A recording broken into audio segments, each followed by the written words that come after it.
Good evening, everyone. You seem to be looking forward to CM Punk facing me tonight. But what you all appear to have forgotten is, I run this show. I can change things. Now, don't worry, Punk will have all the things promised if he wins tonight. But after that stunt him and Kane pulled Monday, also his blatant disrespect of Kozlov in the Hardcore Championship, well, there's going to be a few changes. Punk, you want all that reward tonight? You can get it. But you'll have to beat Ezekiel, Vladimir, and myself 3-on-1. And you must pin each and every one of us too. Now, let's get ready to beat his ass.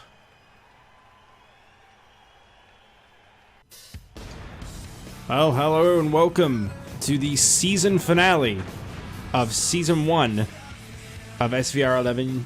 Oh wait, of Universe. Yeah, sorry about that really brutally botched intro. But oh wow, he just phased through that wall.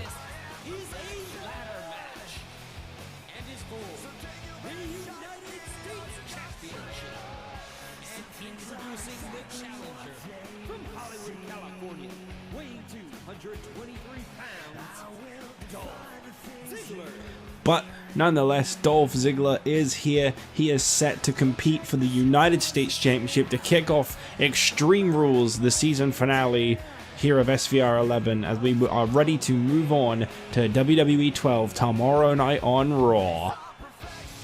Lots of new debuts to be coming in the coming weeks. It's gonna be hype.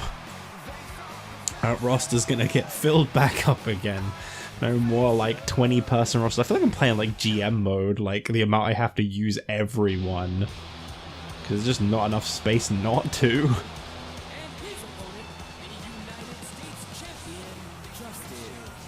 I hear a lot of new theme songs are in the works for a lot of people too, including Justin Gabriel. He's finally going to stop using the SmackDown intro as a guy on Raw. Well, Justin Gabriel looks to get his first successful US title defense in this opening matchup. I've got to say, I'm actually not playing this one. I really don't mind how this goes. I was never expecting Gabriel to win the US title in the first place, but I've kind of enjoyed him as the champion. But at the same time, I wouldn't mind if he dropped it kind of quickly, because I like Gabriel a lot, and I think it suits him, and I think he could certainly be a good US champion. But I kind of feel like his first reign might need to be a little short because it was kind of random. But I don't know, there's been a lot of really good build of him, unintentionally admittedly, but all the jump shots and stuff, like all the momentum he had going into WrestleMania, at the same time he does kind of really deserve it. So as I say, it's really 50-50, it's like it can go either way and I don't mind. But I always kind of had him in my brain as a tag guy / a cruiserweight, so like him holding the US titles a little odd, but I think it fits. So if he wins or loses, I don't mind, and that's why I'm not playing. And as for Dolph, obviously, I just don't mind if he wins the US title or not. You know, I think he deserves it, but if he doesn't win it, I'm not going to cry, I'm not going to be upset. But nonetheless, for the win-loss records, Dolph Ziggler is 4-7 going into this match, so he looks to either get his 5th victory or his 8th loss. Either way, he's coming out of Season 1 with, oh, wow, that's a lot of ladders. He's coming out of Season 1 with a losing win-loss record, to be honest. And Justin Gabriel, if he wins this match, this will be his 9th win. He's got 8 wins and only 4 losses. He's lost as many times as Dolph Ziggler's won. And this is only a ladder match, but there are no disqualifications. That's what I've never understood about the difference between a TLC and a ladder match. Don't. I will restart the match. I will restart the match. I am restarting the match. Oh dear. I'll leave that in. That can be like a shout out to when Cody Rhodes fought Sin Cara for the NXT title in WWE 12. There's a nice little throwback for anyone that even remembers that match.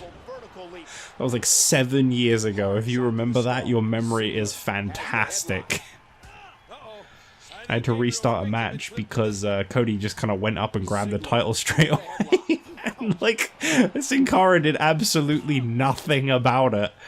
And that's exactly what just happened there. Gabriel was like, you know what, Dolph? I don't even want the US title. Just take it from me, please.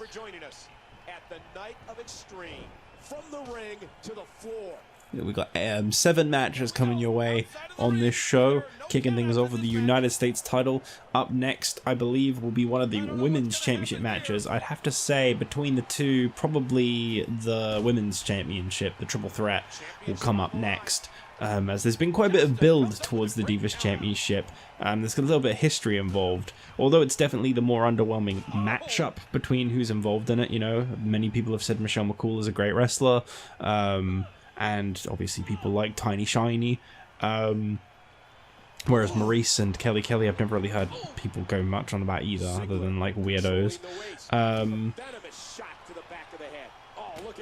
So I can respect that like the Divas Championship match probably isn't the most hyped one in terms of like star power, but it all started Maryse's push with when Kelly Kelly came to SmackDown and won and lost immediately to Maryse. Then Maryse went on to get several wins, and she's on a winning streak, whilst Kelly Kelly's only ever gotten that one loss. So that, in my opinion, it's got a lot riding on it in a way. It's like, will the momentum continue to rise for Maryse, or will Kelly Kelly finally actually get a win? There is kind of something riding on that one, so that's going to come a little later. We've also got the Intercontinental Championship match. Last man standing between The Miz and The Rock. We've got Mr. McMahon, apparently Ezekiel Jackson, Vladimir Kozlov in a 3-on-1 against CM Punk, in which if Punk wins, he will get to unmask and fight for a title at Over the Limit. I really looked forward to Punk getting, you know, just kind of some revenge on McMahon, but seeing what that match has been changed to, I'm gonna say I'm a little bit concerned with the thought of that match now. Because a 3-on-1 is not what we were signing up for, and whilst his reasons for aligning himself with Vladimir Kozlov at the very least make a lot of sense, the inclusion of Ezekiel Jackson, of course, possibly alluding to why he decided not to compete on ECW for the ECW title this week. That's what he meant by he's moving up in the world and graduating from ECW. He's one of McMahon's lackeys. Yeah, he can say he's going for the US title after tonight. I'm pretty sure McMahon will give Jackson whatever he wants if he wins tonight. Pretty sure the sky's the limit for Jackson and Kozlov. My God, what a union that is, though. McMahon, you know, at the helm. Obviously, he's not going to be a wrestler very often. This is a one-off thing tonight. But McMahon at the helm, booking the show and protecting them as much as he wants. And then you've got the Legacy, who now have the backup of Vladimir Kozlov and Ezekiel Jackson on their side. Oh, man. Raw is not the place that you want to be, to be honest. Well, I'm glad that they put a ladder in the ring before they continued to fight in this corner. See, that's the problem, is I kind of, like, I want to let, like, on the very rare occasion where I don't mind either outcome, and I can't actually choose who I want to be, it's not going to happen very often. This is not going to happen very often, but it had to be a freaking ladder match where they're just going to fight on the outside and not even acknowledge the gimmick of the match. And they're just going to keep fighting, and they're just going to keep hitting each other outside the ring when none of it matters, none of it counts. And we're just going to watch this match go on for really, really long. And I'm not going to get to record the whole show because Justin Gabriel and Dolph Ziggler decided they wanted to have an outside of the ring brawl. And then I'm going to tell you what, actually, if the space between SmackDown and Extreme Rules is more than 1 day, if you have to wait even 1 day in between SmackDown and Extreme Rules, blame this match. There is no other explanation I could possibly give, you know, other than maybe the Triple Threat, because that's got Tiny Shiny, so I won't play that one either. But I'll be playing everything else on the show tonight, as far as I can remember. So, like, if anything causes this to delay, this is the only thing that will cause this episode to be delayed, is how long they fuck around in this corner for. Because, I'm sorry, this isn't a good match. This is just two guys fucking around in a corner. Like, how am I supposed to ever get any moment of suspense? The suspense in a ladder match is, oh, are they going to get it down? Are they going to get it down? Not, are they going to keep fighting in the corner whilst the objective of the match sits on the side, being completely and utterly ignored? So yeah, I'm going to be honest. For as long as these two fight on the outside, I don't give a shit about this match. Once again, the United States Oh, thank God. They must have heard me. We're in the midst of a WWE. Like, that's how you make a match, like, go from, like, the potential of, like, you know, 3, 4, 5, whatever, to 0. I just don't give a shit about watching people brawl for no reason. Thank you. I thought we were going to just watch it end it. I was going to say, if it does, then whatever. Dolph handed the match to Gabriel. I don't care. Not sitting through another fight in the corner again. Whatever the outcome of this match is from this moment on, that's what's happening. Oh look, they're outside again. Great. Go on, just throw all 5 ladders in the ring like you want to. That's the only reason you're outside the ring. AI in these wrestling games has a boner for bringing every ladder into the ring. And again to the back. The game plan now clear as day. Target and destroy the back. I'll just have Pokemon Go open on the side, and if anything wants to come up and be caught, it's very welcome to. Because I don't care about this match right now. I'm having a tantrum. I do declare that I am having a sulk. No, they're actually in the ring right now, so actually I do care. This is all I asked for, was that they'd get in the ring and fight. I'm looking, but I haven't. Oh, there it is. Look at this, DDT, he says, as they weren't doing a DDT. You can see the wear and tear that this fight has taken out of these men. You sure can, can't you?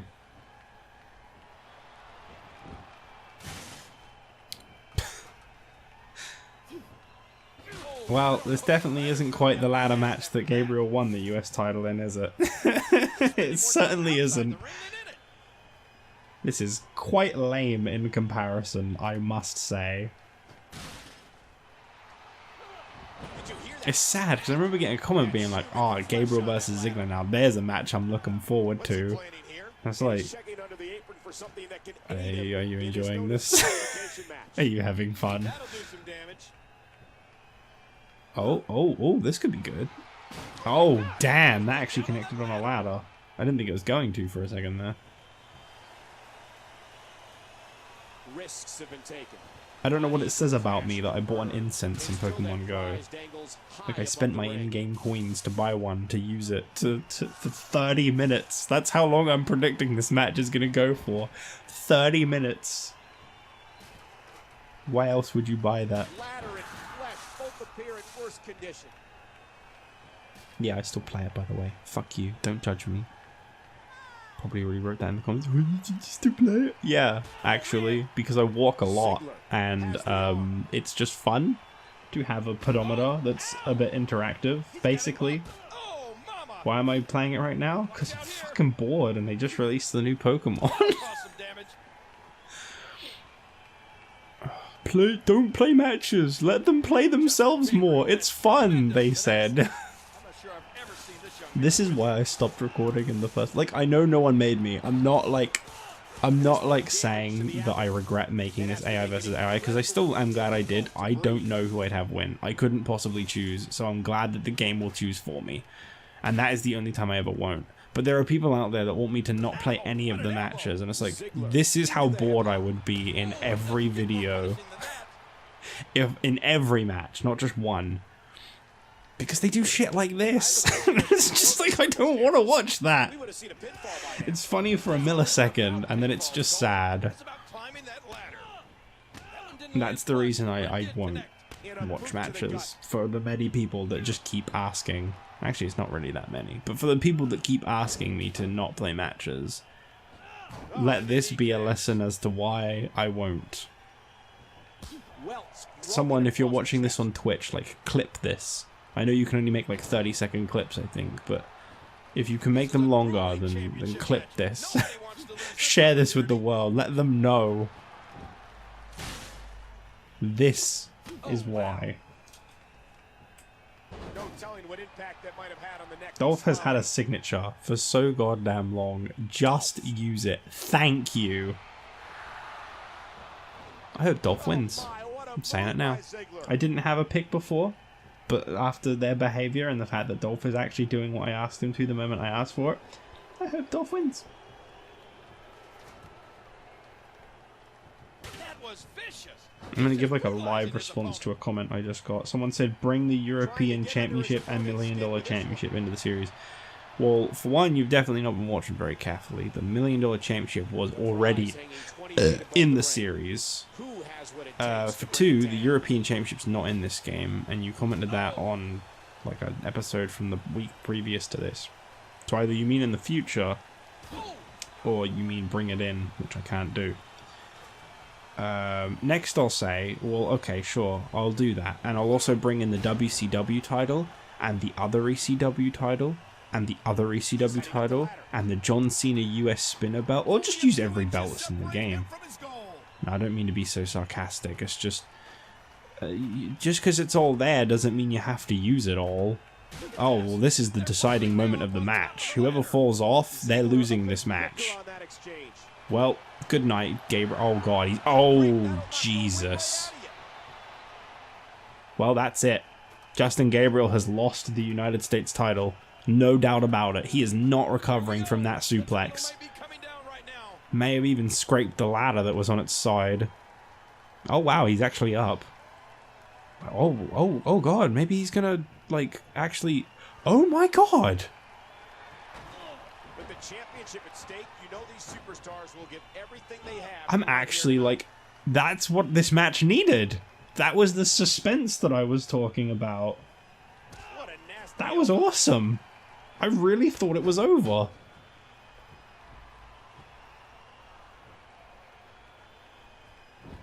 Like a big right hand was that roundhouse kick. That was good. I liked that. I don't like how quickly Gabriel recovered and stopped selling the fact that he fell out of the ring, but, you know, I like the fact that this match didn't just end there, where it was looking like it was going to. That unpredictability is good sometimes. Not all the time, NXT, but sometimes it can be really good. And again he moves to the outside.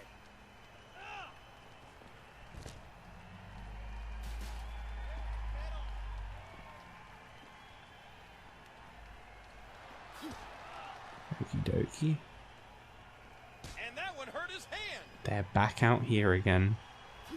In the very same corner where it all began. Go for the ring. Go for the ring.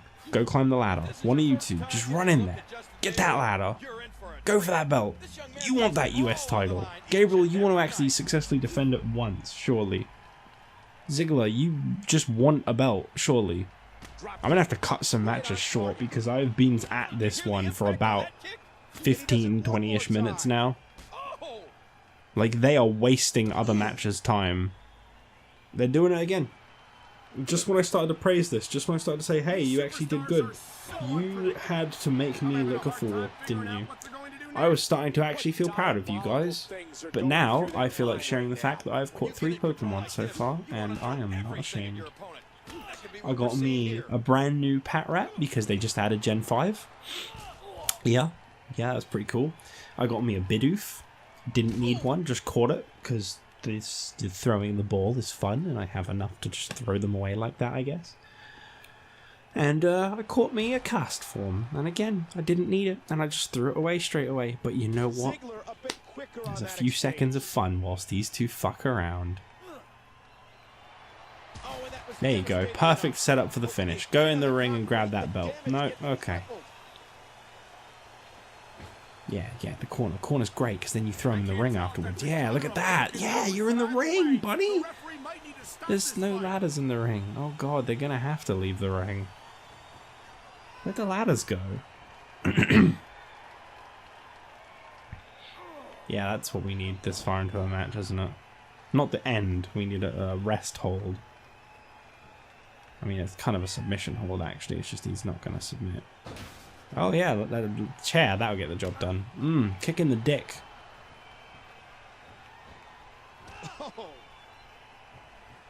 Come on, Dolph.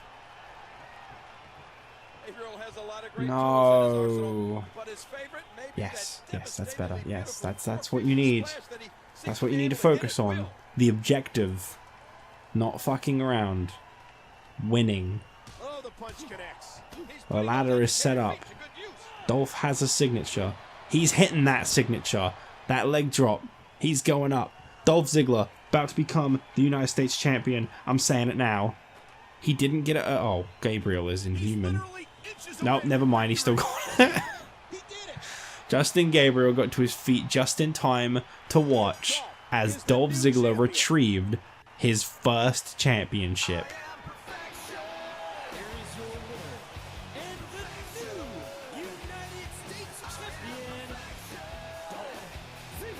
Well, it's a tough break for Justin Gabriel, but it's a lesson well learned. Just because you won once in a match type doesn't mean you'll always win in that match type.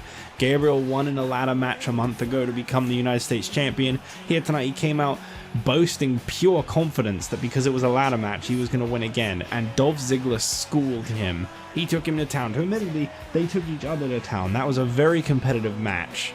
But I think the right man won. Dolph Ziggler has been on fire just lately. Coming to Raw has been so great for Dolph, and that only continues as his nameplate was already put on the belt. And my controller is off. Give me a second.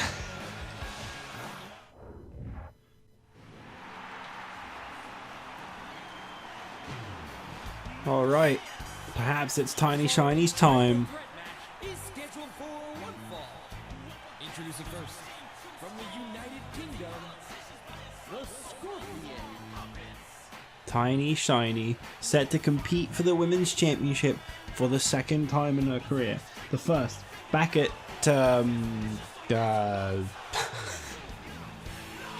TLC, where it was a championship scramble match that introduced the Women's Championship.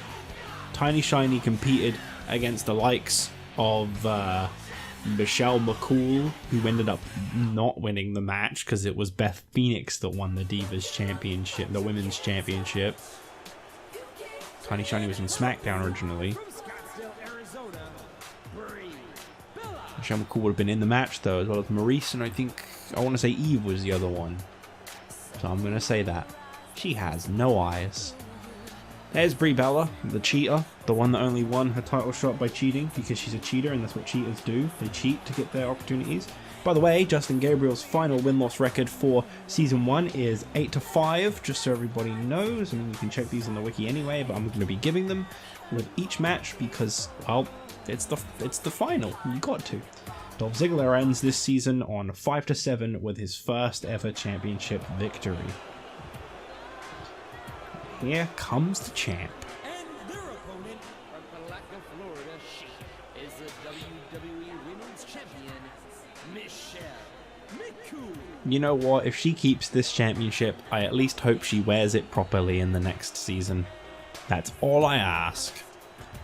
In order of who must win this match, obviously Tiny Shiny, number 1.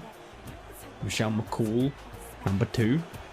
Brie Bella, if she wins it, that belt's got to be set on fire. Quite simply put. And that is all there is to that. Tiny Shiny would be great. McCool is okay. But Brie Bella? No. Trash that thing. Throw it out. We should have the Divas title on both brands. We'll be like the old school. The old school. I mean, yeah, that is old school now. It sounds weird to say, but that is old school. Welcome to Extreme Rules. Michael Cole and Jerry the King Lawler at ringside, and King, I know you're ready to get extreme. Oh yeah, this is absolutely fantastic. Excuse me. Excuse me very much. Yeah, get out of the ring really awkwardly. Stay out there. Glitch. Just get stuck. Get stuck outside the ring. No? Okay. Oh, what a painful kick. Oh shit, there's no count out. Not again. Remember, this is a no disqualification matchup. That's okay, guys, because I just found a pat rat.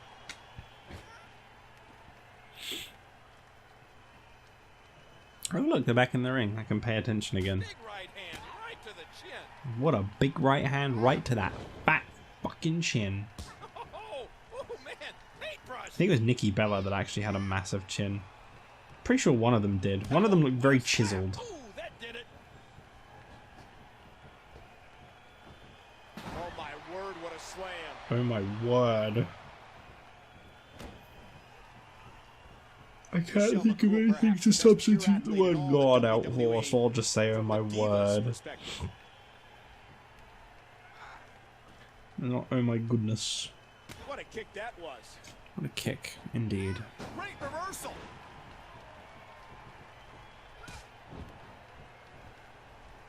Right to the back of This the triple head. threat has a lot riding on it. Most importantly, Once again, this is Women's a Championship. no-disqualification That's match. what it's got riding on it. Chairs, tables, the ropes, everything is legal in Everybody's this been waiting for contest. that first tiny, shiny promo. Oh, and that one dazed her. But maybe when she wins the women's title, you'll get one. Who knows? What I do know is you can expect soon after this video a WWE 12 Superstar Threads video. We had a question asking if we were going to be doing one of those for 12 like we did for 11. The answer is yes. As it was before, I will make my other two outfits off screen, but Saria will be making one outfit for each person on the rosters on screen. The video is literally just her making them because that's, you know, entertaining, whereas like what I do is very dull. To just have me just being like, yes, well, once upon a time I remember I think it was sometime in 2012, Kofi Kingston wore this really nice pair of orange and black trunks, and I just thought that they were quite divine, so I thought I'd try to replicate them.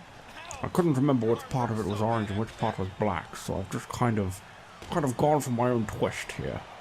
I couldn't Google search it because I don't remember when exactly it happened. I don't have the WWE Network, so I don't have the availability to watch it. So I couldn't possibly answer the question. Yes, and now we're going to move on to the next alphabetical name. Oh, it's Connor. What the fuck is he doing here? It's 12. I couldn't remember who came next, so I just thought I'd make a shitty joke instead. Connor O'Brien.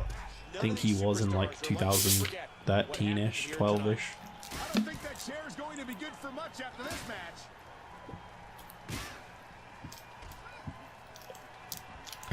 Excuse me. We've got quite a ways to go before we get Connor O'Brien. No, I think he was in the he was in the competition in NXT. So he might be in 2011. I don't know. Either way, we're not going to be updating the rosters until we hit 2011. So all the customs that we have on like TNA and stuff, they'll be staying the same until 2011 when a bunch of new people came in. It doesn't matter what point in 2011 they came into TNA or FCW or whatever, either. Just as long as they were around in 2011, that's all I need, basically. Oh, look at this. Look out! Headbutt! That'll leave a mark. The quick kick. Watch it. Hey, Michael, does that remind you of your last date? I had a redhead once. No hair, just a red head. What a battle this has been. Just no disqualification, anything goes match. Hey, Michael, does that remind you of your last Hey, Michael, does that remind you of your last date? Oh, say it again, Lola. It's so funny. What an impact from that kick. Yeah, no, don't say that. I want to hear that line about the last date again. Do it. Hey, Michael. That remind you of your last date?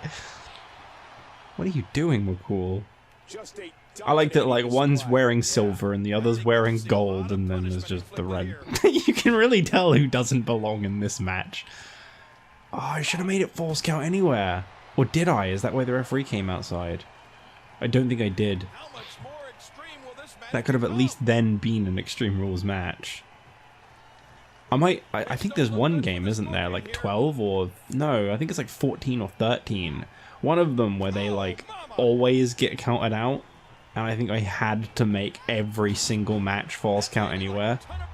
Just to make sure that they actually ended properly. I might be wrong, but I think that was a thing. I know there's the 1 count glitch in one of them to look forward to again. Pretty sure that was 13. I don't think... Whoa. Whoa. I don't think that you can get the patches anymore, which is a little scary. Because apparently the patches would fix quite a lot of major problems. I don't think that those are available anymore. I think you just play whatever version your disc is. Thankfully, I have the WB12 on Xbox. It's the WrestleMania edition. So it doesn't need a patch because it's like a re-release of the game. It's kind of like... It's the one that like has all the DLC with it. I don't think they do those worldwide. I think that was like a UK thing. I know that 2K18 WrestleMania edition was a UK thing. When I was looking into it, apparently that was just a thing that came out over here only. Which is really, really unusual. We never get special things, but this time we did, apparently. And I got that one because I was really late to the party for 2K18, because when 2K18 came out, that's when I had completely fallen out with wrestling.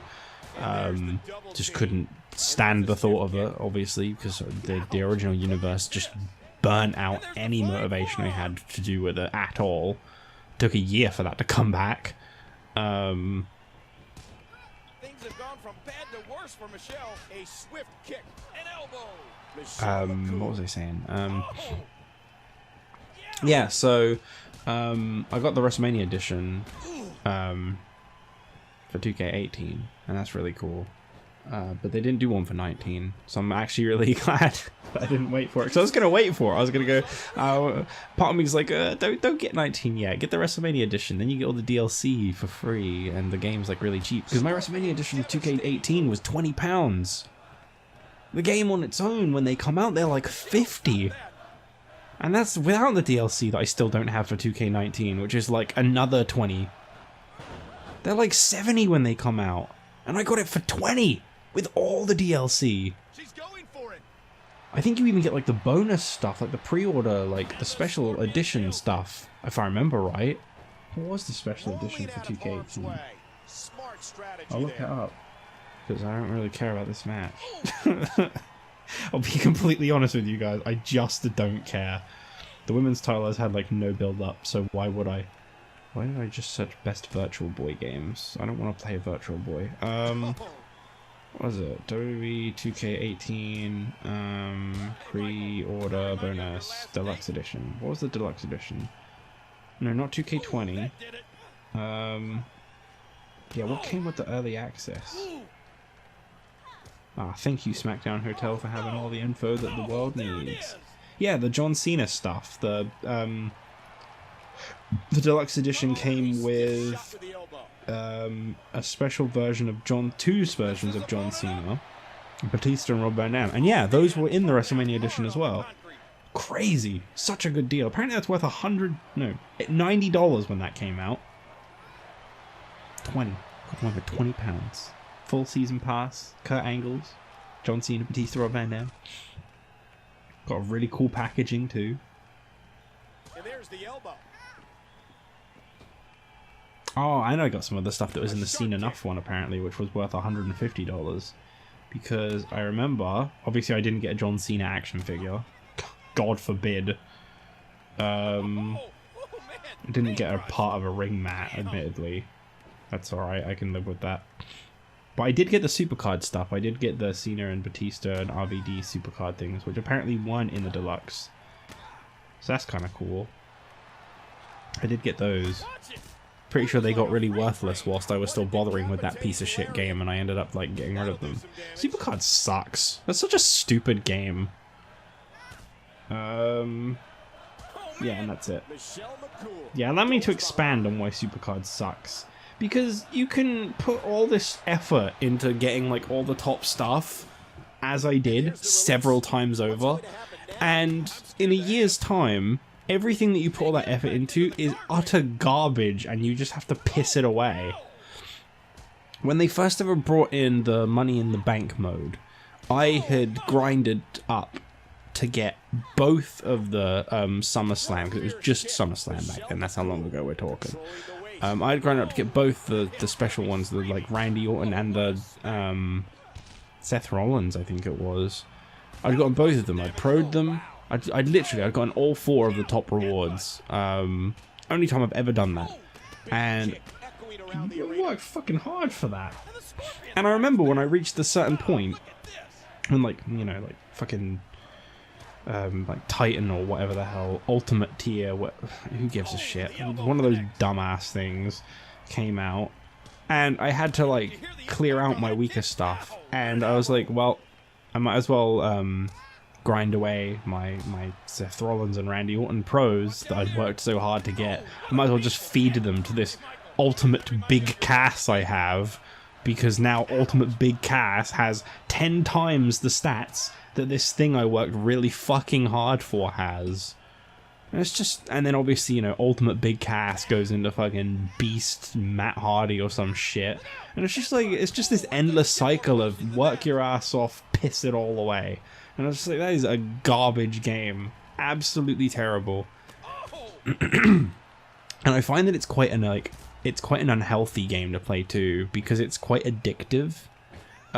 Because I'd get to points where like I'd be sitting around, and by the way, if the show gets delayed, don't blame Dolph and Gabriel. Blame this match too. Blame both of the matches. What the fuck? Are we done? Is this the end of the match? Oh.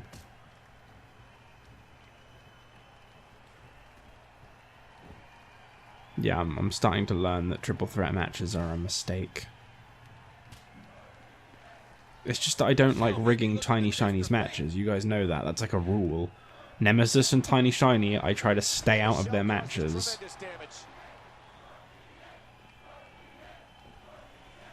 I wish that they'd just end this. I don't care who wins. I don't care about this match.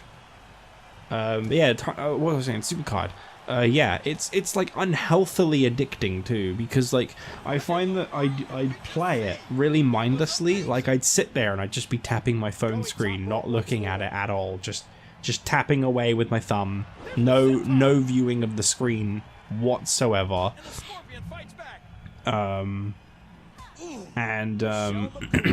It'd get to a point where I'd go, well, I'm bored of this game now, I'm gonna want to install it.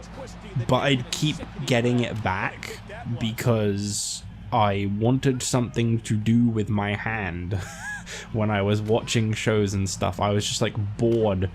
I was like, it was bothering me that my thumb wasn't just tapping on this screen. And I think that's really bad.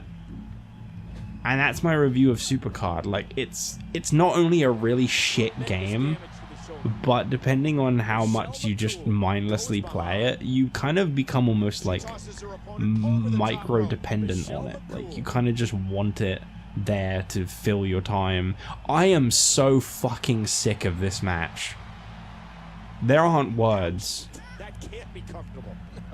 Now on, even if Tiny Shiny and Nemesis are involved, if it's more than just a one-on-one match, I'm playing it. I don't give a shit. Or I'm turning off the ability to leave the ring. One of those two things is happening. Because, like, this blows. This is so boring. And Michelle causes tremendous damage.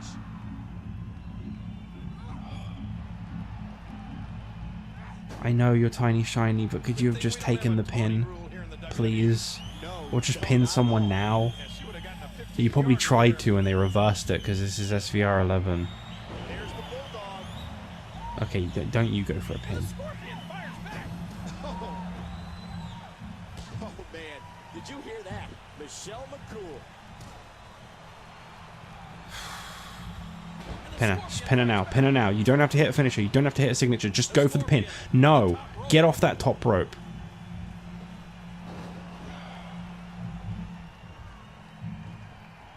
You know the sad thing about this that you guys don't even know? I went into the match editor and I changed this match to fast. It's been going for longer than Ziggler and Gabriel went. This has been going for at least 20 minutes. The two main events of the show, Edge versus Orton and Undertaker versus Christian, won't be this long. Punk versus the McMahon, Jackson and Kozlov won't be this long. Nothing is going to take as long as this random triple threat match that was just supposed to fill a card. And there's tremendous impact to the back of the skull. Oh, look at this. Just pin her. Just fucking pin her. Just end the match. One of you, please. I'm getting annoyed.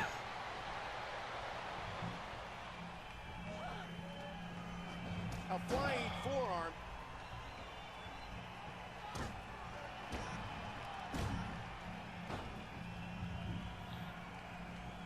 Yeah, fucking start touching yourself. Don't go for the pin, whatever you do. And the Scorpion fires back. Ooh. You've got a signature. Use it. Use your signature. The force, my God. I want to die. Please just end it. End my life Did you see now. that? That was incredible. Don't rope rebound. You don't need to. It's a fucking styles clash, let's be honest. You're going to go for the pin right in front of Brie, and she's going to break it up because she's a fucking bitch. I don't mean that. I'm just so annoyed. I'm so fucking done with this match. One. That is the first pin attempt in like 15 minutes. Or even 20. I don't think I've heard a 1 this whole match. That might be the first. Bam.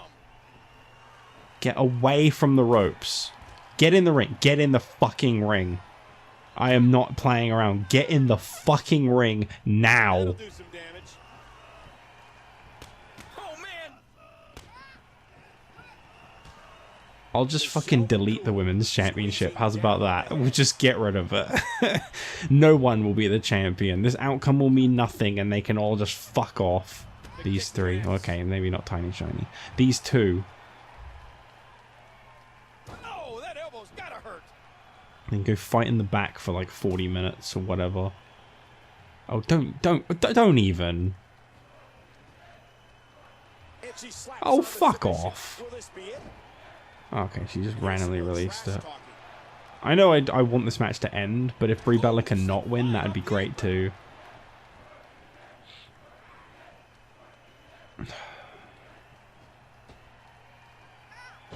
None of them have like a leverage pin either from the looks of it.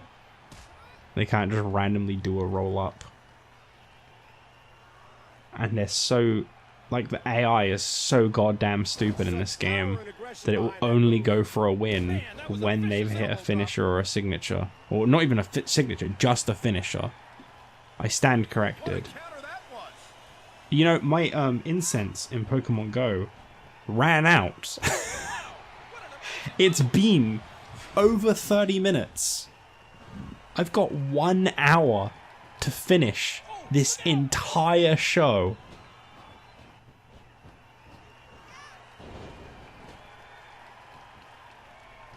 I had like what 2 hours I had to finish like Extreme Rules and get this series done, and I thought, okay, yeah, 2 hours, that's doable. No pay-per-view takes over 2 hours to record. Even WrestleMania I think was like just over 2 hours, and that was a like 12 match card. This will be fine. That was what was going through my head. I was like, this will be fine. I don't mind. I can do this. It's all going to be good. And yeah, I just knew that like 2 hours, that's enough time to get this all finished in. It'll be okay. And then I made the stupid mistake of letting the AI play a triple threat, and I'm paying for it with my blood, with my life, moments, minutes, burning away. Like that candle in the corner, just rotting, just burning into nothing. Because I've been recording for 51 minutes and only one match has concluded so far. hooking the leg. One, two. Tiny shiny. Oh, I was gonna say I would appreciate it so much if you just didn't. You just kept playing with your hair or whatever it was you were doing. This might be big. Pin her. Just pin her. That's it. That's fine. No, that's fine. You don't need to elbow drop Michelle McCool. You don't need to even acknowledge Michelle McCool. Michelle McCool. Pin one of them. Pin one of them now. Go for it. Go for the pin. Go for the pin. What are you doing? Get off that corner. Get off of it. Okay, if this goes to a pin combo, then... That's why it's called high risk, ladies and gentlemen.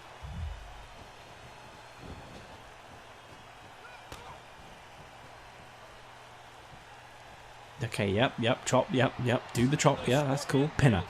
Pin her off of it, it's your signature. Alright, that's fine, do the choke bomb if you must. No, that's not fine. It's not fine at all. With the arm.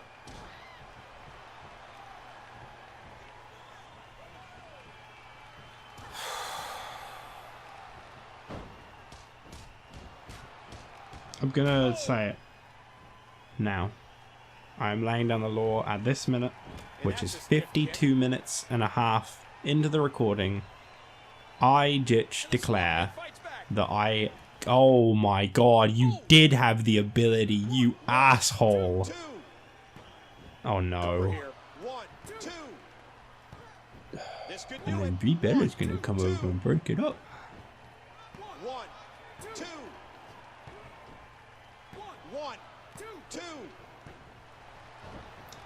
I do declare at this time that is 53 minutes into the recording now that I give up commentary until this match ends.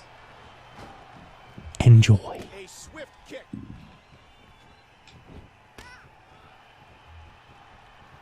Ouch! Oh!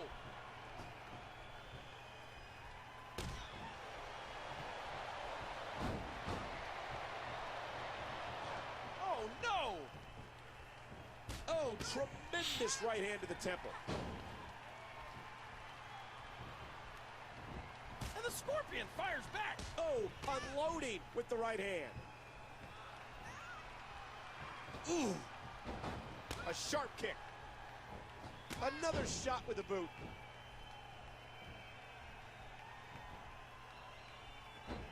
Wow! Talk about athletic. She's going for it. Oh, right between the eyes. Oh!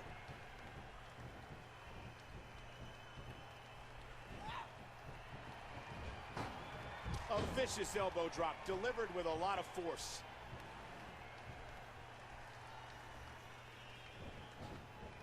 Hooks the leg. One.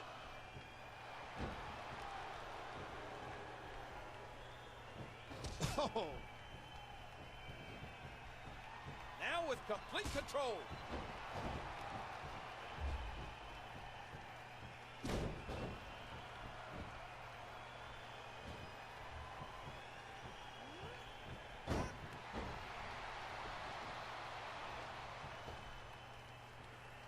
There's all sorts of crazy stuff under the ring, and all of it can inflict a lot of damage on an opponent.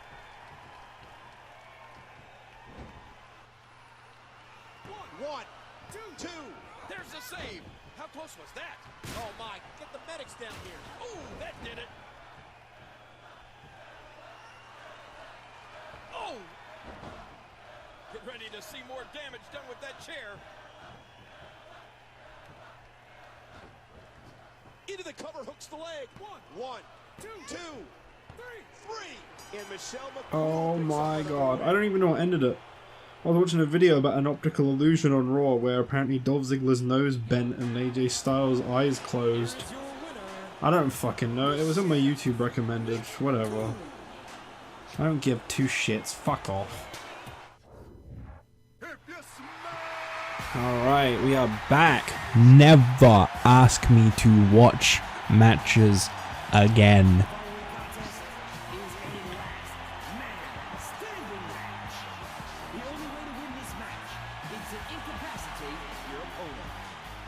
And his goal, the Intercontinental Championship. And introducing the challenger from Miami, Florida, weighing 260 pounds, The Rock. Well, apparently here's The Rock. He's ready to compete against the Miz for the Intercontinental Championship. We have still got 5 matches to get through in 55 minutes. Can it be done? Possibly, actually. Some of the matches in this game can go really fucking short, but they're gonna have to now. I can't try to go for an epic. Gotta try and get this done. The Rock competing for the Intercontinental Championship. He's gonna face The Miz. I can expect that The Miz has got something up his sleeve to try and survive this last man standing match. Make it through Season 1 with the Intercontinental Championship intact. And yes, of course, here it is.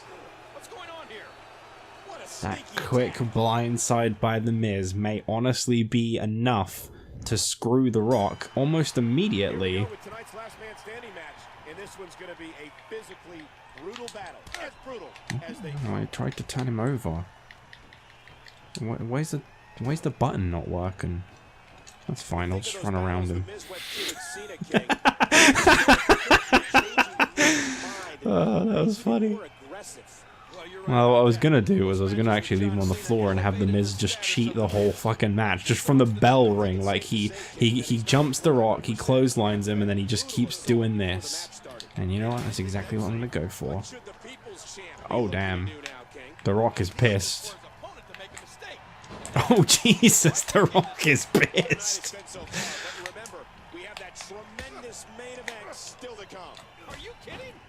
Miz has got to do whatever it takes. He knows that The Rock is a threat to his Intercontinental Championship reign. He knows that he doesn't actually have what it takes to beat The Rock. I'm kidding, of course he does, if he just tries. He's reaching for his own Intercontinental Championship to use it as a weapon. This is unbelievable. This is The Miz at his most Miziest.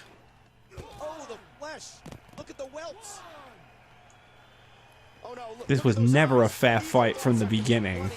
The Miz did exactly what The Miz knew he had to do to survive The Rock. This is ridiculous. It's almost like he's considerately trying to cut this match short so that we can still enjoy the rest of the show at full length. Thanks, Women's Championship match. Oh, you can only dive on it from the corner. That's fine. The Miz with a shout out to Mark Henry. Moonsault! I didn't even know The Miz could do a moonsault, I'll be honest. This is news to me. And he's not letting up.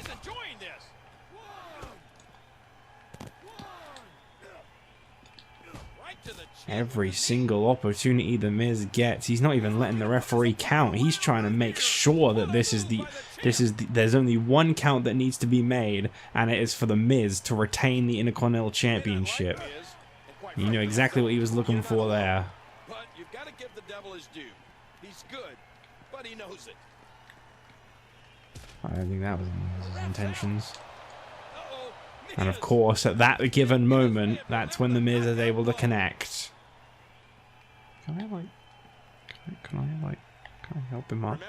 No. Can push him around. Miz has grabbed his title. He's saying that that's it. This match is over.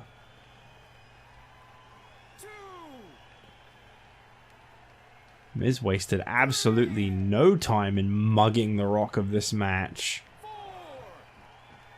Wow, I'm moving like really fast.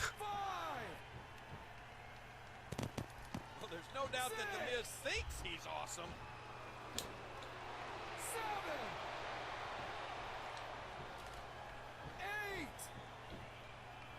Miz making sure that The Rock isn't able to get to his feet. I think that's it. This match just never even properly got started. The Miz ambushed The Rock from the beginning to ensure that he would keep the Intercontinental Championship through this season. Unbelievable.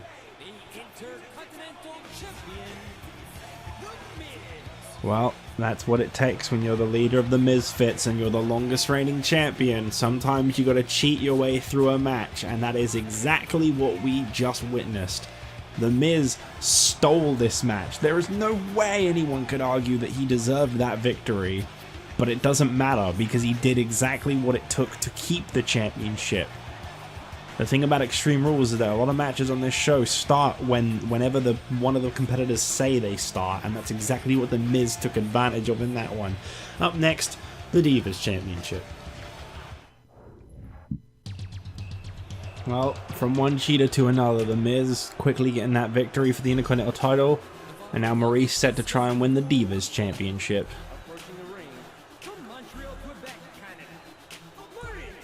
Sorry, that Women's Championship really threw me off so much I forgot I was going to announce everyone's win-loss records after their matches were over. Like their final ones for the season. So, for Brie Bella, that brings her up to a total of 1 win and 4 losses. Because she lost. I think McCool retained. So, Tiny Shiny, unfortunately, that means is 4-3. Not good. Not okay. And Michelle McCool, the Women's Champion, final record of 5-4.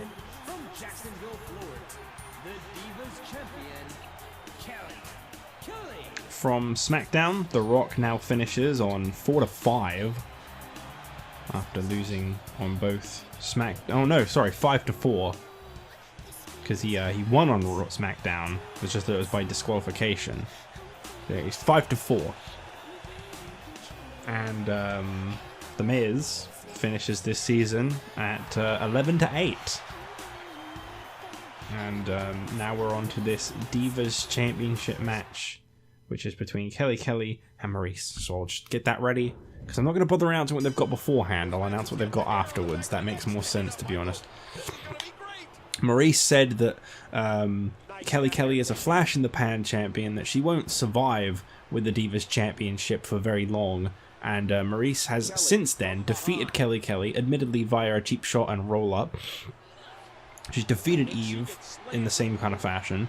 And she's won a contenders match against Beth Phoenix, which is by far her most impressive victory today. That one, there was no cheating involved, other than the fact that I think she won with a roll-up, but it was still a well-deserved victory, to be honest.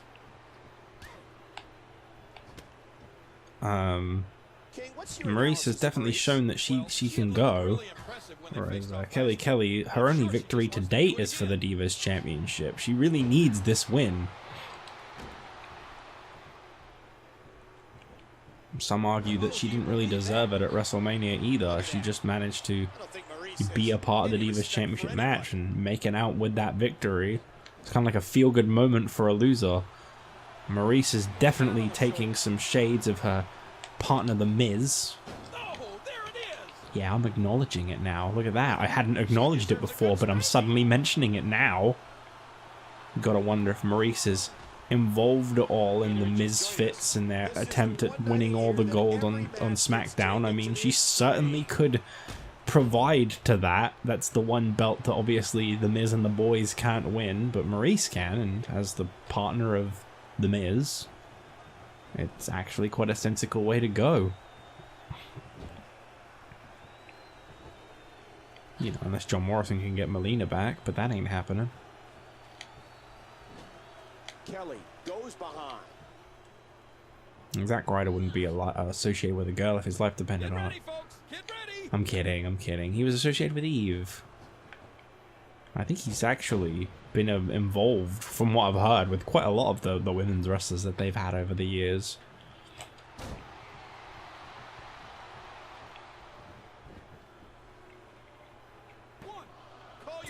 Wouldn't this be big? Oh, that's close. Tell you what, Kelly really needs to get into this match. I don't know where her head's at the moment, but Maryse is annihilating her. That's your your Divas champion? Kelly's in all kinds of trouble now. That'll do some damage. And she's toast. Do something. Fight back a little. Oh, man.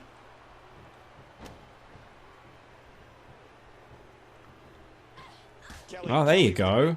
But you look at Kelly. Yeah, keep missing with those strikes. Well, the point is she got one strike in. She's going for it. God, seriously. Wow. I'll tell you what, this is Miz and Maryse's night, that's for damn sure. I mean, what? I'm sorry, what? Uh-oh. Uh-oh, she means business now. Kelly, she's picking it up. She heard what I said. She wanted to prove the world wrong. Too bad. Oh, mama. Such a weird move. I don't know why I keep doing it. Maryse loves to trash talk, doesn't she? Yeah, and I'd love to listen to it for a while. Ugh. Don't talk like that. I don't like the way his voice went all like lower too. Yeah. Oh, man, paintbrush. That'll cause some damage.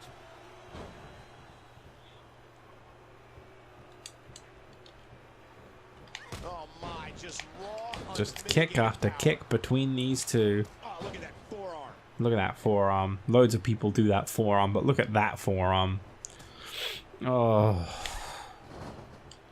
Go on. Just lose already, Kelly. You know you want to. Unless you're actually going to try and win now. Hey, Michael, does that remind you of your I'll last take the date? fall if you do something good. Hard shot to the back of the skull. Fuck it. We got to cover. Gotta be lights out. Two. Alright. Alright, you. I don't know why you're suddenly the one that's putting up a massive fight. Oh,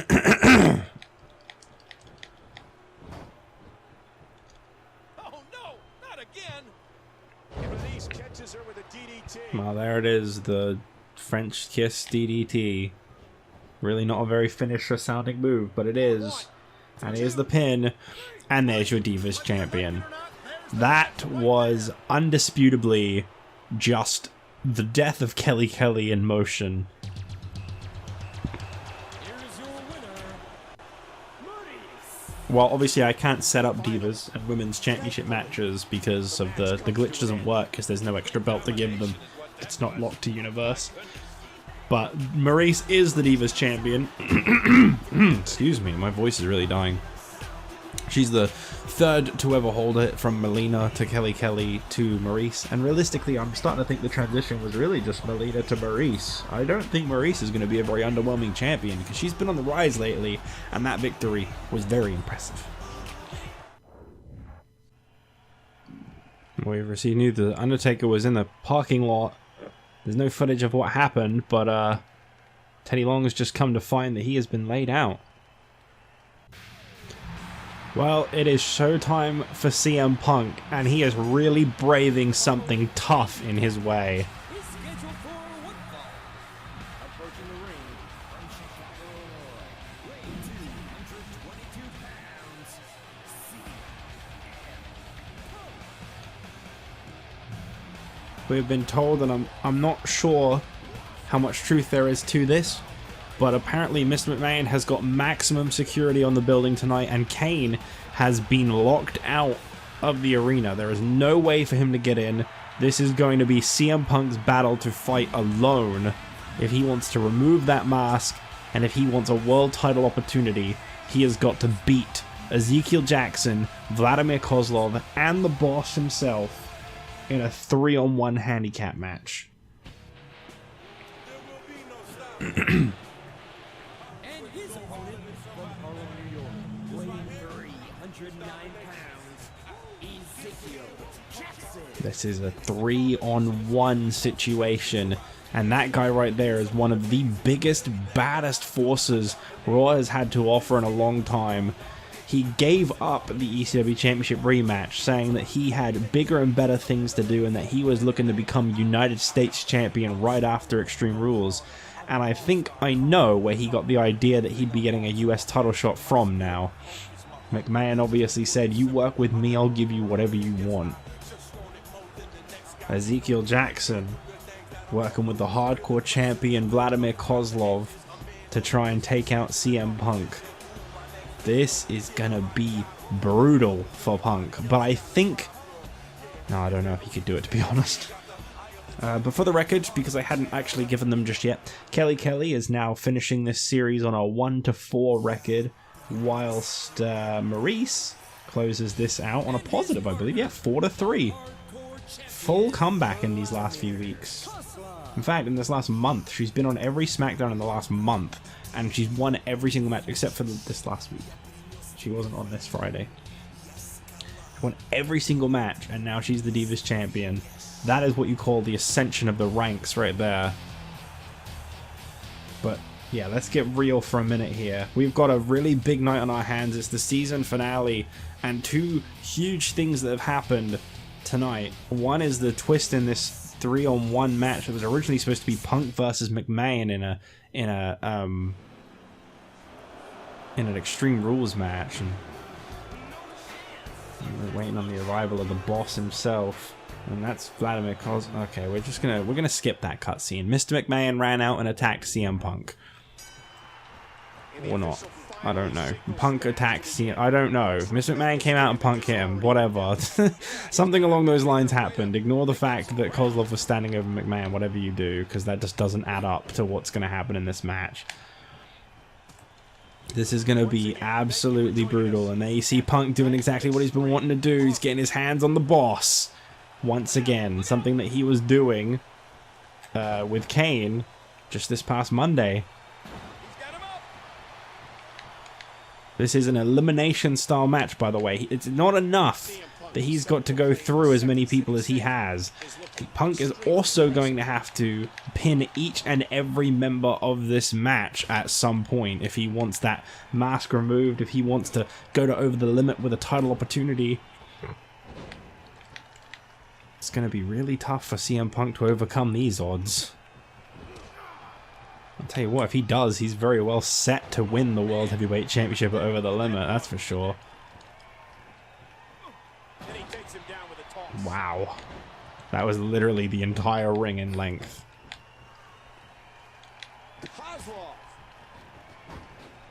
Oh god, I really thought Punk was getting some momentum for a second there. What the?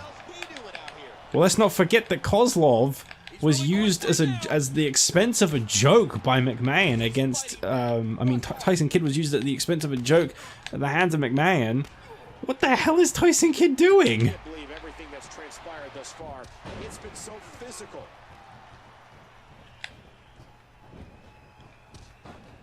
Well, Kane was locked out of the building. No one said anything about Tyson Kidd. Punk has the headlock. Now with complete control. He's in perfect position. Complete control. This has become a 2-on-3, it seems, for as long as Tyson Kidd is willing to stay out here and help. Again, no count out. Oh, steel chair right to McMahon's head. That had to feel good. Side of the ring.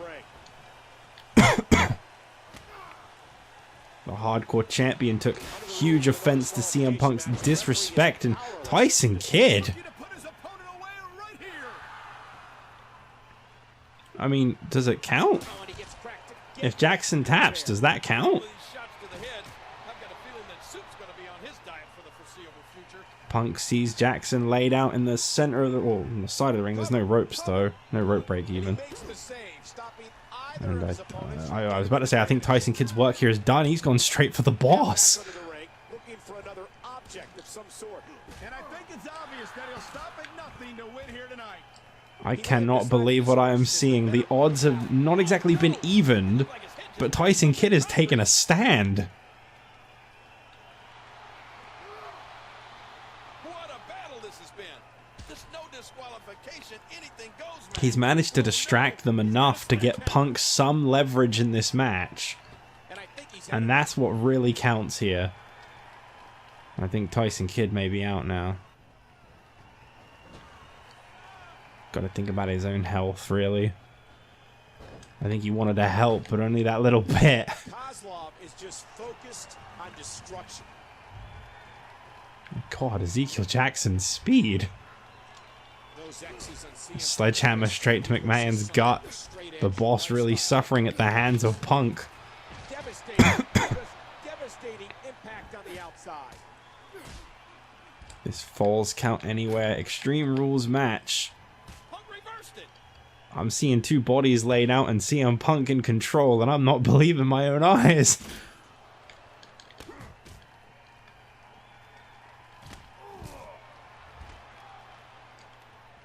Punk going for the cover on Kozlov, very wise.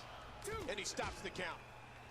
He's got to do whatever he can to try and survive this. You know, Punk was alongside Kane when they defeated the Legacy in a 2-on-3 handicap. Punk's shown that he can be the survivor in this kind of situation. No, that's concrete, damn it. Suplex into a pin, and Kozlov very quick to break that up. And now we're seeing that mugging again. The force, my God. This ain't looking good now. CM Punk in a hell of a lot of trouble. It felt good for a few minutes, and unfortunately now I'm not so sure. Look at this. Lord, that's it. They're trying to end each other's careers. He's taking them all down again, though. Continues. Oh, man, it looks like a car wreck out there. What's he doing? What's he doing? Punk with some steel steps. Oh, no, not the steel steps. What the hell just happened there? CM Punk, the Elliot Ness of the Oh, WWE, that's not gonna feel good. nothing better than to enforce his own beliefs and lifestyle choices on the rest of the WWE universe. That's a very different CM Punk that voice was talking about. And Kozlov's in trouble. Oh, God. Kozlov is in desperate straits. And here we go again with the 3-on-1 beatdown. He's got him up. A chokeslam crashing to the floor. McMahon gonna try and get the pin. Punk kicks out. Wow, still apparently a lot of fight in Punk. Tell you what, he's got to use that no DQ to his advantage, which we're definitely seeing here. And there's another smack. Oh, mama. So worn out that he just falls flat to the ground when they throw him. Oh, look at this. DDT. It's all about trying to keep them away from each other. CM Punk, the so-called choice of a new generation. What's the plan here, Punk? We're in the midst of a WWE no disqualification match, and things are about to get extreme. Kozlov. Oh, ow. Oh boy. This may have been an unwinnable situation. Vladimir Kozlov, programmed to be superior. I just love that McMahon has barely gotten a move in. Elbow drop. Every time he gets anywhere near Punk, Punk lays him out again. This might be the most he's done this whole match. How much more Very curious extreme about the will this match status of our become? WWE Championship main event. Can't tell if that's a cut or a broken nose, but either way, the referee might need to stop this fight. Ezekiel Jackson like a man with a mission. Right now, his head must be screaming in agony. Oh my. Oh wow, right through the knee. Somehow, some way, he figured out a way to make this even more violent. Stop that. Oh, and did you hear the impact? Got for the cover on Kozlov, who he's just wailed on with that sledgehammer. Here we go. Oh, so close. And there are no countouts in this match. Ooh, that did it. Ow. And the assault continues on the injured torso. What a punch. Oh, man. Again, Punk is in that outnumbered situation. Oh, very clever. Quickly climb the nearest environment you can. Each of these competitors is looking for the slightest hint of weakness in the other. Kozlov is a living, breathing war machine. If I were Punk, I would have pinned McMahon ages ago. At least get one out. I think he wants the satisfaction of beating him last. Might not be worth it in the end, though. May not actually get to that point. Force behind him. Now with a chair. Oh, look at this. DDT. McMahon's got a chair. Not anymore. He didn't need a GPS to find the mark. Get ready to see more damage done with that chair. Oh. Now his head must be screaming in agony. Kozlov, Jackson's been pinned. Sorry, they're both wearing red. Oh, so close. I'm going to do everything in my power to try and win this match. I don't know if I'll be able to, but it's going to be a fun challenge. This is what I was trying to save time for. I wanted this to be like quite lengthy. Oh! He landed right on his neck from that German suplex.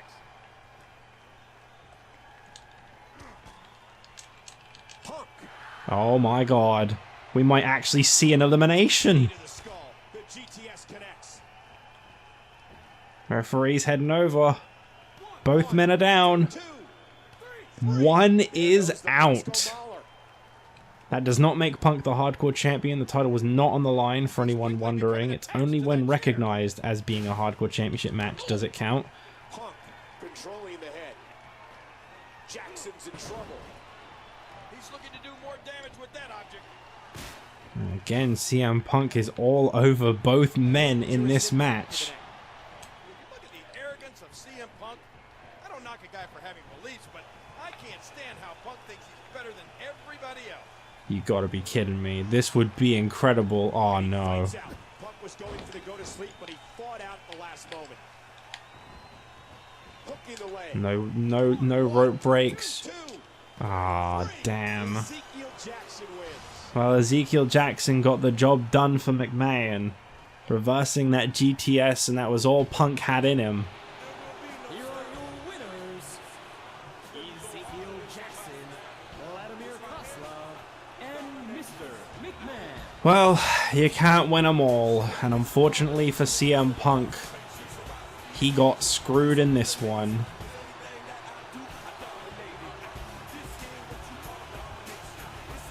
He was set to face off against McMahon, and what he got instead was a 3-on-1 mugging. Unbelievable. Just as a quick explanation, Kozlov isn't here because he wasn't supposed to be in the last scene. It's just that that's how the game works. Anyway, you see, Punk, never cross me, never challenge me again. Hold on just a minute, player.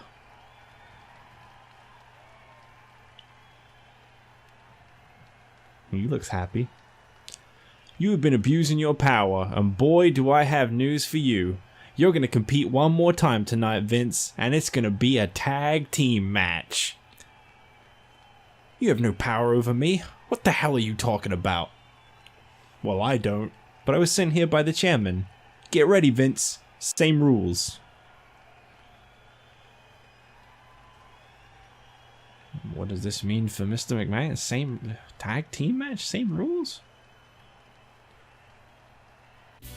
Oh my goodness. That's what he meant by a tag team match. Weighing 323 pounds, Kane. Well, it looks like the chairman of the business has taken notice of Mr. McMahon's actions, and I'm assuming what he means by same rules is that this is going to be CM Punk and Kane versus Ezekiel Jackson and Mr. McMahon in a Tornado Tag Team Elimination Extreme Rules match, in which if Kane and CM Punk win, Punk gets to remove his mask and Punk gets to go to Over the Limit to compete for the World Heavyweight Championship. CM Punk has been given time to recover on the outside whilst this all took place. And Kane has been let inside the building, presumably by Teddy Long or the chairman. Well, the chairman seems to operate things from out of the building, so I'm assuming Teddy Long. And here we go with our elimination tornado tag match. McMahon immediately trying to get his hands on Kane. And this is going to be interesting now. This is an Extreme Rules Elimination Tag Team match. Kozlov has been booted from ringside after being eliminated from the last match. Kane is able to get his hands on McMahon. Punk is able to get his hands on McMahon. This alliance between these two continues. He's got a chair. The power of Kane. A clothesline out of nowhere. And I think Jackson just tried to push McMahon out of the way of that steel chair. DDT. Man, is there anything Jackson won't do for McMahon? Punk controlling the weight. face. And the massive Ezekiel Jackson counters it. Get ready to see more damage done with that chair. Oh, and he gets cracked again with that steel chair. This is gonna be a very different experience to what you were just watching moments ago with CM Punk. Hey!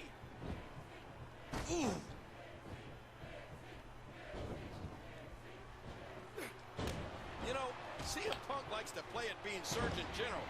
But I'd warn that I mean, I'll give credit where due. Ezekiel Jackson is still freaking Ezekiel Jackson. You can't take that away from him. Oh no!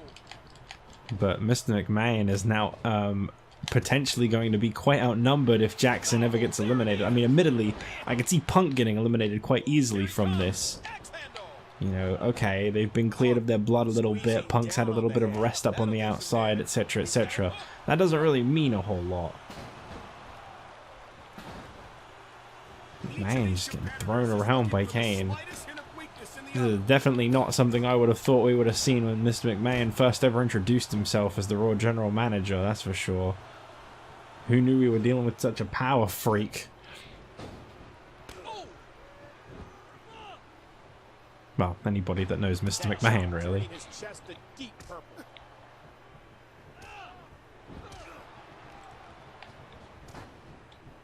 McMahon really trying to put up a fight against Kane. What physicality. What strength. And Punk's again, just he having hits fun the with this whole Extreme Rules gimmick.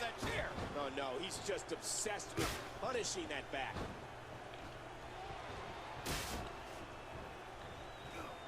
CM Punk, the so-called choice of a new generation. Kane has the arm. CM Punk, the so-called choice of a new generation. You can see the pain shooting Sorry, I just through really his love when he stars. says it, and I thought I'd say it That too. slam. Well, let's say, you know, Jackson, he's really proven himself here tonight.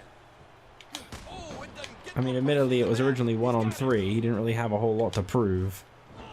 Punk's rolling up Ezekiel Jackson. This could be where it becomes 2-on-1. McMahon's panic for a second there was definitely a moment I won't forget anytime soon. I saw how quickly he turned around. Kane with a devastating counter.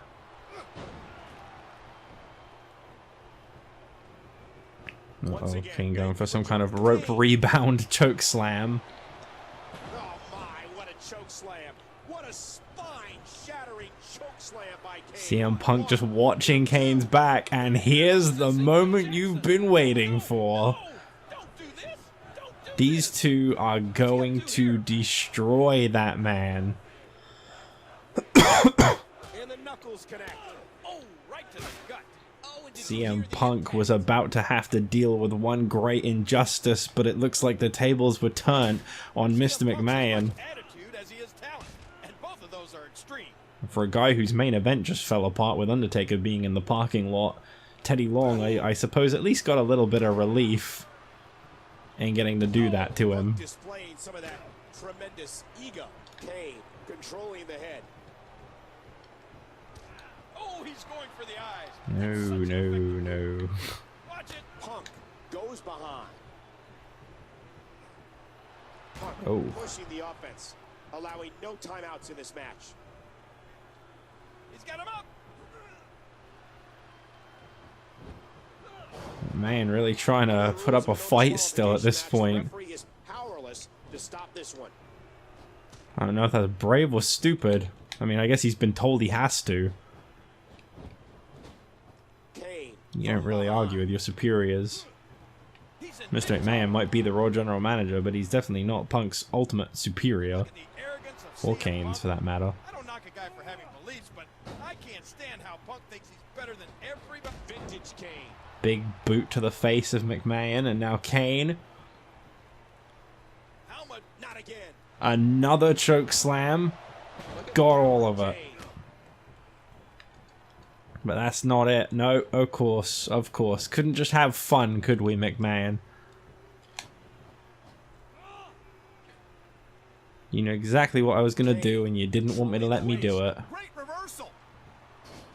You hear how his leg connected? Punk is enjoying this. He's pretty much Back up, full of Kane, back himself up. right now. You can't let me have fun either, can you? That'll cause some damage. No, no, no, no, no, no, no, no, no, not yet, not yet, not yet. Punk's got to get his fucking move off, man. This was supposed to be Punk versus McMahon. You've been a great help, but let's not forget the objective, which is this right here.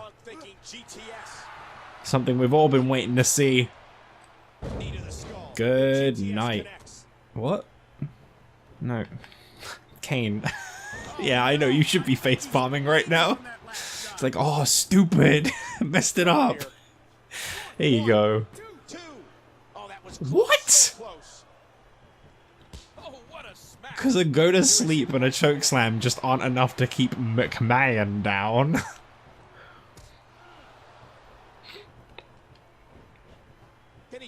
I mean, it'd be awkward as fuck, but I'll take it. There you go. Well, just like that, CM Punk and Kane have earned Punk the right to remove his mask and get a title shot at Over the Limit.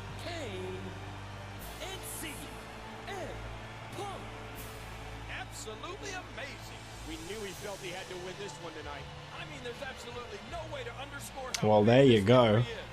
McMahon has been absolutely victimized at the hands of these two, who seem to be forming some kind of a great bond with each other. And just like Kane has been set free, the next time you see CM Punk, he won't be wearing that mask. Well, there's been a very slight change of plans. Undertaker is not cleared to compete,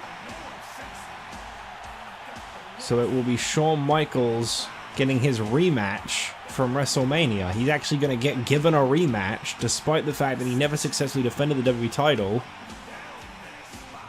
And it's all because The Undertaker was taken out backstage. Christian is already on the accusations. He says that Shawn Michaels was the one that attacked The Undertaker backstage because he knew he'd get rewarded this opportunity.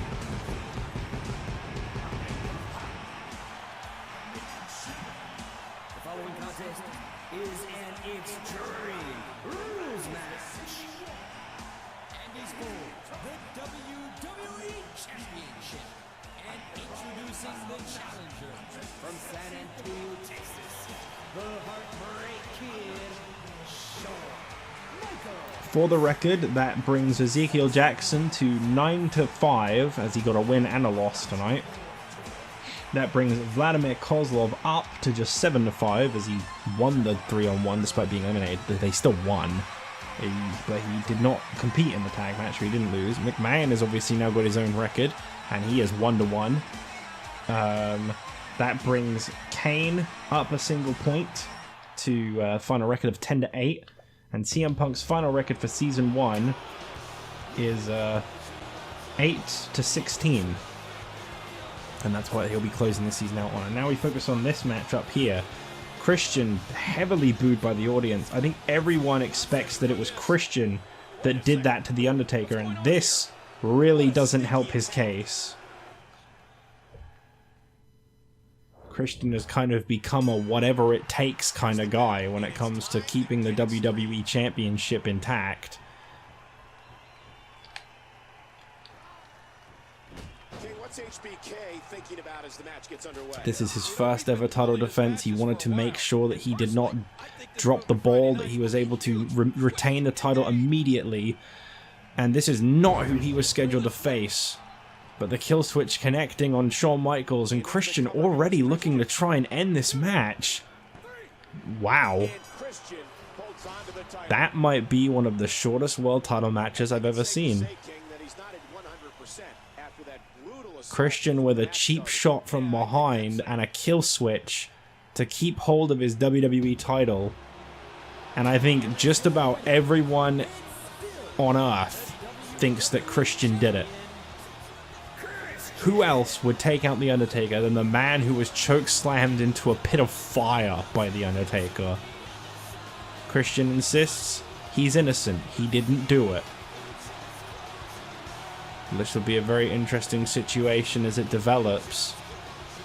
This isn't quite like when The Miz took out Big Show and he immediately admitted to it. Christian is insistent he had nothing to do with it.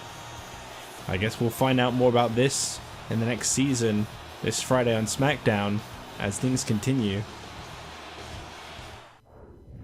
You think you know me? Well, for the record, that brings Christian up from 7-6 to 8-6 in the win-loss column.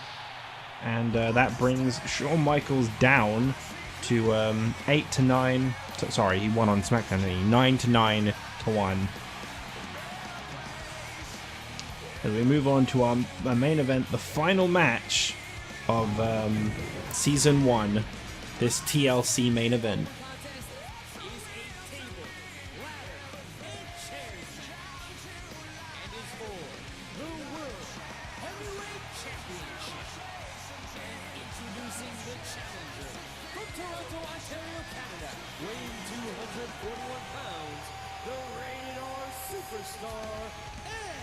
One of these two men will be facing off against CM Punk for the World Heavyweight Championship at Over the Limit. That much has now been confirmed. CM Punk has been granted by the chairman, not Mr. McMahon, that he is the #1 contender to the title no matter who comes out on top with the championship at this event.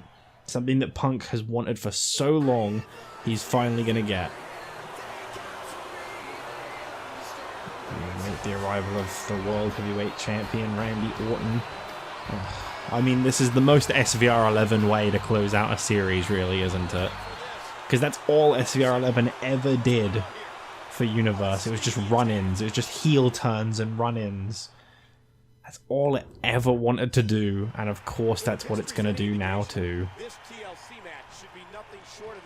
Randy trying to go for a very quick RKO. This isn't like Christian's match. That ain't going to achieve anything.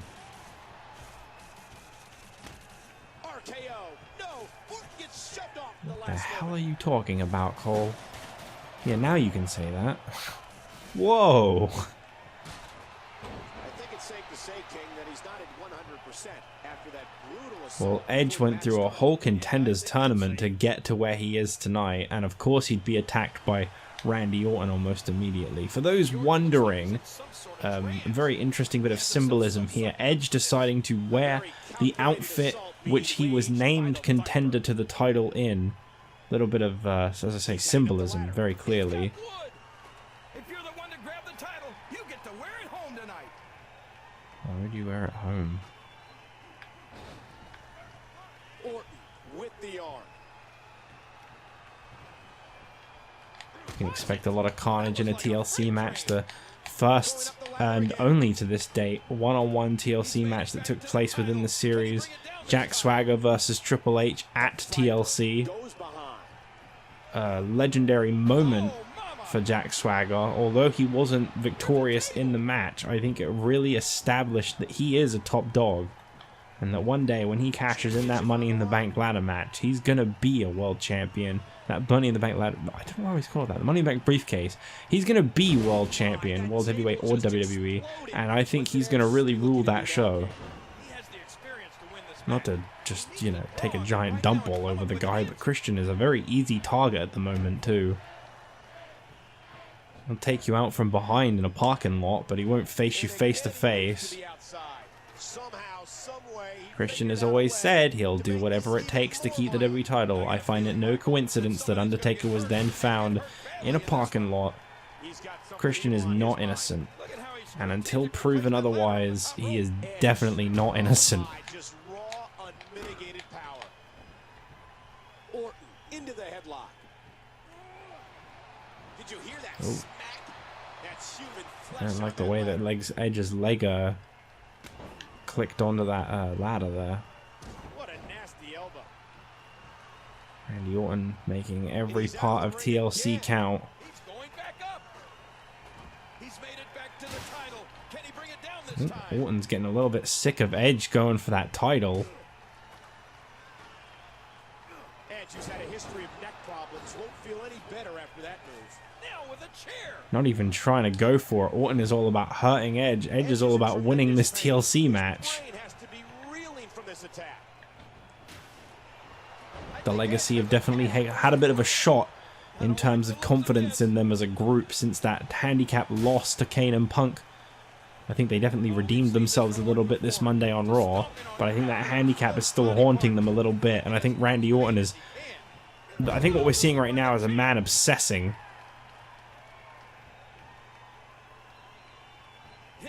Because yeah, he's definitely showing a little bit of obsessiveness. Why else would he be this eager to just hurt Edge to this level? I hate that move. I'm so glad that gets cut out from the games eventually. It just needs to go sooner than later.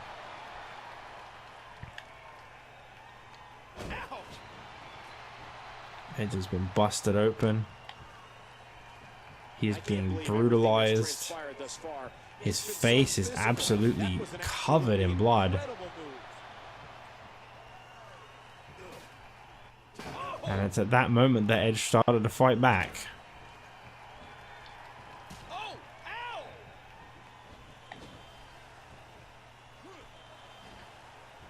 The world title up for grabs. Nobody wanting to make an error in this one. I don't know quite what Orton has in mind here. This could be bad. I think I know what Orton's got in mind here, and it's not good. Yep, there you go.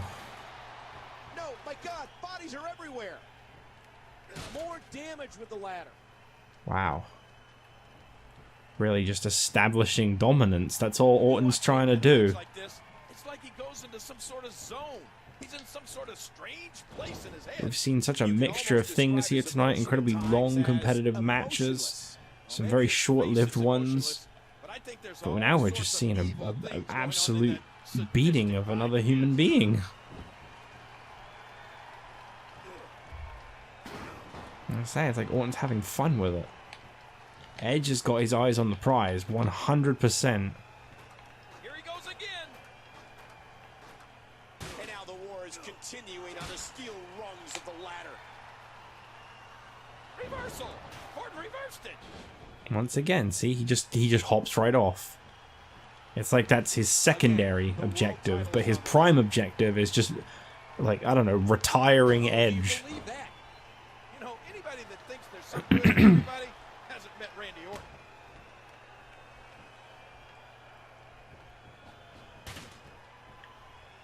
I don't even know what he's planning with this. Not something we've seen anyone do before. Okay.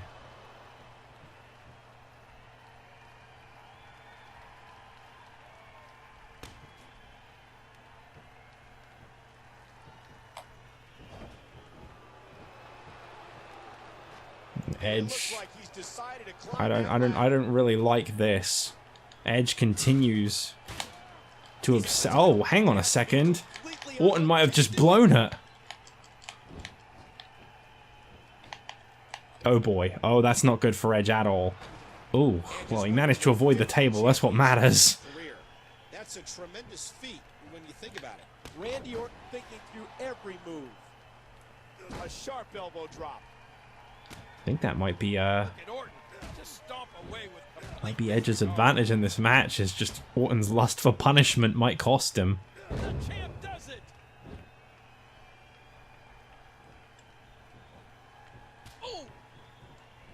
Let's try that again, shall we? No? Okay. I always wanted to do an RKO off the top of the ladder. I thought it's a fun spot to do, but they just don't let it happen, so I'm going to give up on it. Like, even when I finally had it set up earlier, he just reversed it. It's like, oh, okay, I get it. You don't like taking cool spots. He's been called the apex predator of the WWE, and at times in his matches, it seems like he I suppose when it happens, it'll happen, really. No sooner. Well, Edge is finally getting back in this. The guy looks like he's lost a damn eyeball. Oh, that's just sad to watch. That is a very broken and beaten guy.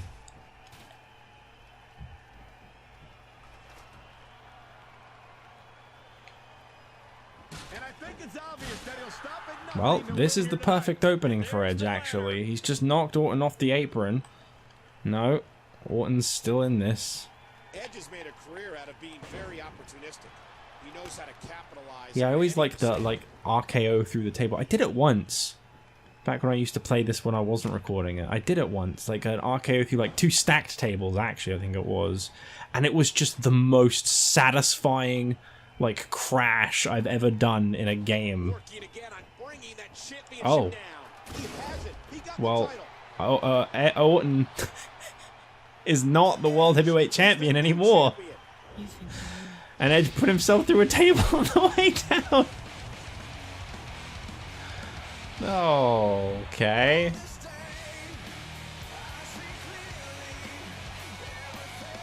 We saw Edge go through absolute hell in this match. And as Orton tried everything in his power, so many things went wrong. But it was when Orton set his sights on Edge on top of the ladder. He had no idea he was there. He was setting up that table, getting ready to put Edge through it. And I guess in a way he did get to put Edge through it, just not the way he'd hoped. Here's your winner and the new World Heavyweight Champion, Edge. Well, from one two-time champion to a newly crowned World Heavyweight Champion, Edge is on top of the world with this victory for sure. He went through hell, he got beaten, and literally the only thing that cost Orton in this match, as I said before, it was his lust for punishment. It was that need to just go that one step further and hurt Edge more than he already had. But finally, Edge is on top as the World Heavyweight Champion to close out this season. Oh no. No, not now. By the 2008 King of the Ring, William Regal, from Perry, Oklahoma, weighing 263 pounds, the All-American Jack Swagger. This could not be worse for Edge, who has been through absolute hell to become World Heavyweight Champion. Not being like harsh on the guy, but he barely even earned it. He took advantage of Randy Orton being a little too carried away. He just kept going for eyes on the prize. You've got to be kidding me. It's official. Jack Swagger has cashed in his Money in the Bank contract. No matter what the outcome is from this moment, that championship is officially on the line. And Edge, who has already been beaten the hell out of, And power and determination that will determine who comes away. we'd completely forgotten that Jack Swagger was an active member of Raw. He'd been hiding in the shadows just waiting for his moment. William Regal there. So pumped and excited for Jack Swagger to be doing this. Rolling out of harm's way. Smart Edge so strategy beaten there. down he just fell down to the ground outside. Swagger watching as he gets to his feet, only to immediately connect with the Swagger bomb. That gut wrench power bomb even. The Swagger bomb's the corner one. And here's the cover. And that's it. Swagger wins the Edge title. with what is going to go down in the history books as one of the shortest reigns of all time. And Jack Swagger closes out Season 1, achieving what he was trying to do from the very first episode.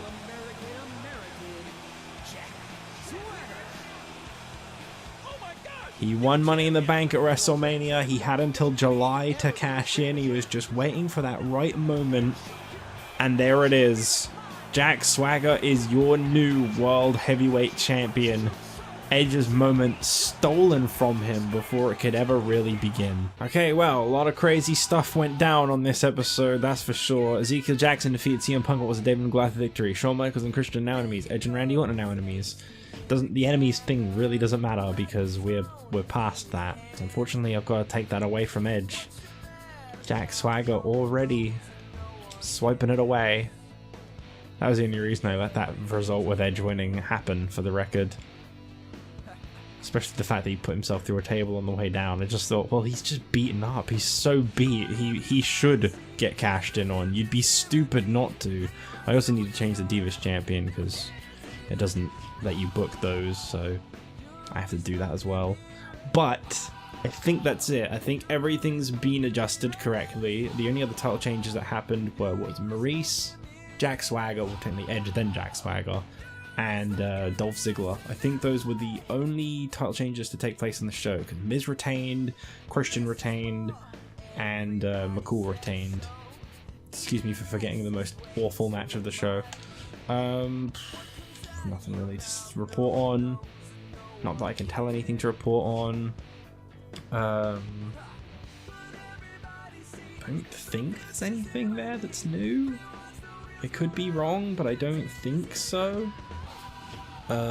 Big Show's #1. I don't know if he was before. I try not to really pay any attention to the world title ones because they're just really messed up. No change. Kane plummeted for some reason. Not really sure what that's about. And nothing really makes sense of from that. So this is not the preview for Raw because it's going to be in a different game, but all the roster members that are on here are in it, so to be fair it could be, other than Nemesis. I haven't made him yet. Ricky Steamboat versus Santino Marella. I mean, it could. I doubt it, but it could. Cody Rhodes versus Kane. Again, it could, but I doubt it. Otunga versus Nemesis won't. And Randy Orton versus CM Punk. It'd be a little quick. But now that Orton's not the world champion, it also makes sense. So, maybe. But what I will say for now is thank you all so much for supporting and joining in on the first season of Universe. Very glad to be able to have brought this to you, even if this episode did go half an hour longer than I had anticipated. Thank you for joining. It's been a pleasure. It's been a privilege, is what I meant to say. A pleasure, a privilege, they mean the same thing, really, in that situation. So thank you all for joining. I can't wait to bring you guys W12. I don't know when it will be. I still need to record this week's TNA. I just wanted to get finished with this game so I don't have to set up the fucking PS3 to record anymore. So, yeah, I'll see you guys in the next episode when we begin WWE 12. Bye!